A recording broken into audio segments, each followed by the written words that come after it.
พื่อเป็นการต้อนรับและเฉลิมฉลองวันแม่หญิงสากลครบรอบ116 ปี 8 มีนา 1910 58 มีนา 2026 และยังเป็นการสมเสยผลสำเร็จของบัตรเลือกตั้งสมาชิกสภาแห่งชาติสุดที่ 10 และสภาประชาชนคันแขวงสุดที่ 5 ให้เต็มไปด้วยความหมายความสำคัญและมีบรรยากาศอันฟดฟื้นม่วนซื่นนั้น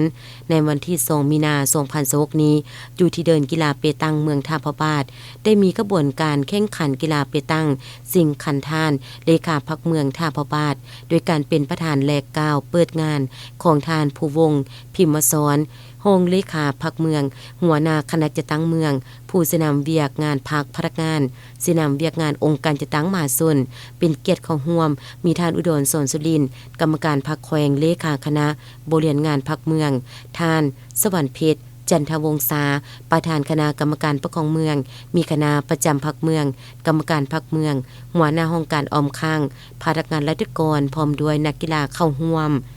การแข่งขันกีฬาเปตังในครั้งนี้แม่นการแข่งขันประเภททีมผสมหญิง1ชาย2ซึ่งได้ดำเนินการแข่งขันเป็นเวลา1วันเต็มโดยมีนักกีฬาเข้าร่วมการแข่งขันทั้งหมดรวมมี38ทีมตลอดระยะการแข่งขัน1วันเต็มสามารถสรุปผลของการแข่งขัน